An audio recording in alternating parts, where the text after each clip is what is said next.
அண்ணாமலையின் பதவிக்காலம் முடிவடைந்த நிலையில் வரும் 21ஆம் தேதி தமிழ்நாட்டின் புதிய பாஜக தலைவர் அதிகாரப்பூர்வமாக அறிவிக்கப்பட உள்ளதாக தகவல் வெளியாகியுள்ளது.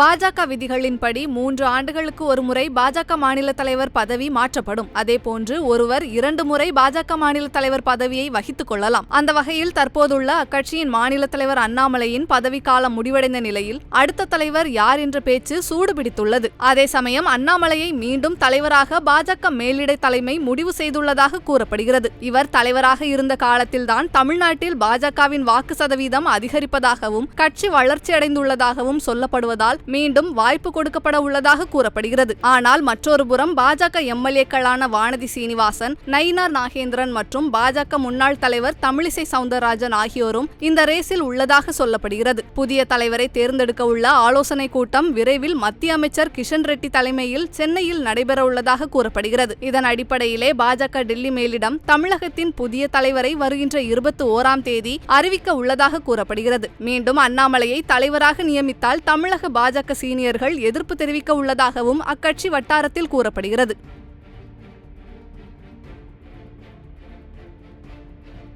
செய்திகளை உள்ளது உள்ளபடி தெரிந்து கொள்ள ரெஃப்ளெக்ட் நியூஸை சப்ஸ்கிரைப் பண்ணுங்க.